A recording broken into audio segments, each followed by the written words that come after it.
Assalamualaikum warahmatullahi wabarakatuh. Saya Nur Anissa, NIM 1117025 dari kelas Tarita Syariah. Saya akan sedikit menjelaskan materi yang berjudul Teori-teori eksistensi dan implementasi hukum Islam di Indonesia. Yang pertama ada teori kredo atau teori syahdah. Teori ini dipelopori oleh Snokhur Gronje.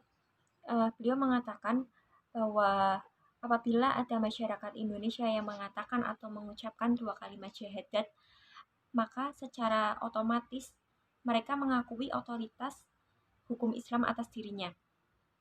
Yang kedua yaitu teori resepti in complexu. Teori ini dipelopori oleh Vandenberg. Beliau mengatakan bahwa umat Islam di Indonesia saat itu sudah menerima hukum Islam secara menyeluruh. Contohnya dalam menyelesaikan Statuta Batavia 1662, persengketaan Paris, mereka menyelesaikan persengketaan itu dengan menggunakan hukum Islam. Dan yang ketiga yaitu teori resepti. Teori ini dikembangkan oleh Christian Snokhur Gronje. Masyarakat hukum adat berlaku bagi masyarakat pribumi dan hukum Islam dapat berlaku apabila hukum Islam itu dapat diterima sebagai hukum adat. Lalu yang keempat yaitu teori reseptio a contrario. Teori ini dikembangkan oleh Hezairin dan Sayuti Talib. Teori ini berlawanan arah dengan teori resepti. Dalam teori ini hukum adat berada di bawah hukum Islam. Hukum adat berlaku juga bagi umat Islam asalkan hukum adat itu tidak bertentangan dengan hukum Islam. Kemudian implementasi hukum Islam di Indonesia. Yang pertama yaitu penerapan hukum Islam pada masa pra-kolonial penjajahan. Pada awal masuknya nilai-nilai agama Islam dalam sistem peradilan agama di Indonesia, yaitu ketika kerajaan Majapahit berubah menjadi kerajaan Islam. Lalu pada saat itu mulai diadakan perubahan-perubahan dengan cara memasukkan unsur hukum dan memasukkan nilai-nilai ajaran agama Islam ke dalam sistem peradilan tersebut, dan dengan cara memasukkan orang Islam ke dalam peradilan perdata tersebut. Lalu peradilan perdata tersebut maju karena masuknya orang Islam ke peradilan perdata tersebut. Lalu peradilan perdata tersebut diubah nama menjadi Peradilan Serambi, bukan hanya karena proses sidangnya yang dilakukan di Serambi Masjid Agung, tetapi karena untuk sebagai penanda bahwa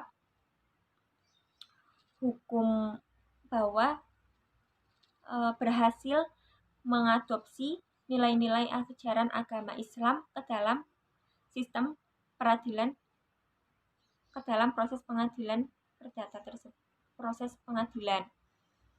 Lalu yang kedua yaitu penerapan hukum Islam pada masa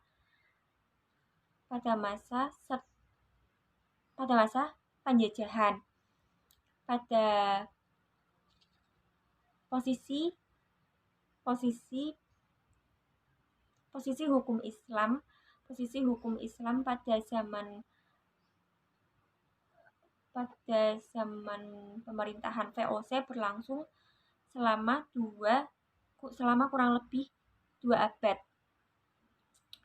Lalu akan tetapi ketika pemerintahan VOC berakhir dan pemerintahan Belanda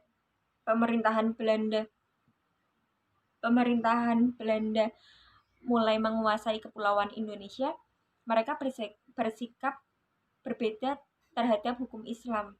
Mereka, walaupun perbedaan itu dilakukan secara berangsur-angsur dan sistematis, tetapi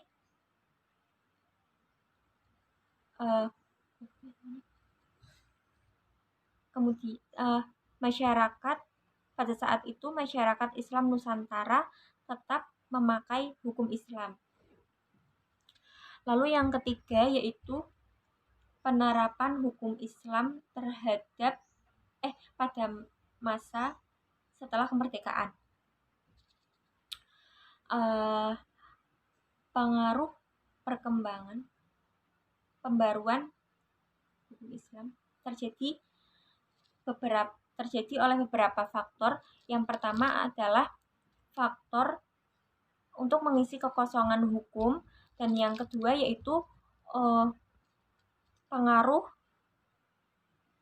perubahan globalisasi, pengaruh globalisasi ekonomi dan iptek. Yang ketiga yaitu pengaruh reformasi dalam berbagai bidang. Yang keempat yaitu pengaruh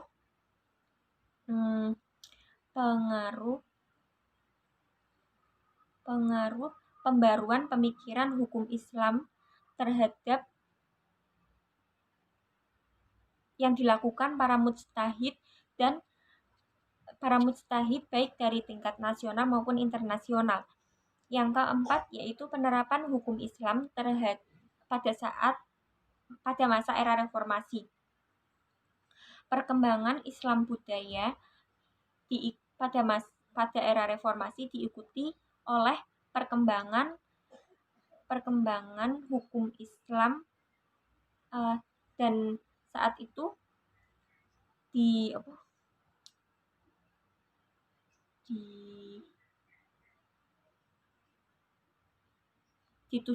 ditunjukkan dengan lahirnya beberapa undang-undang yang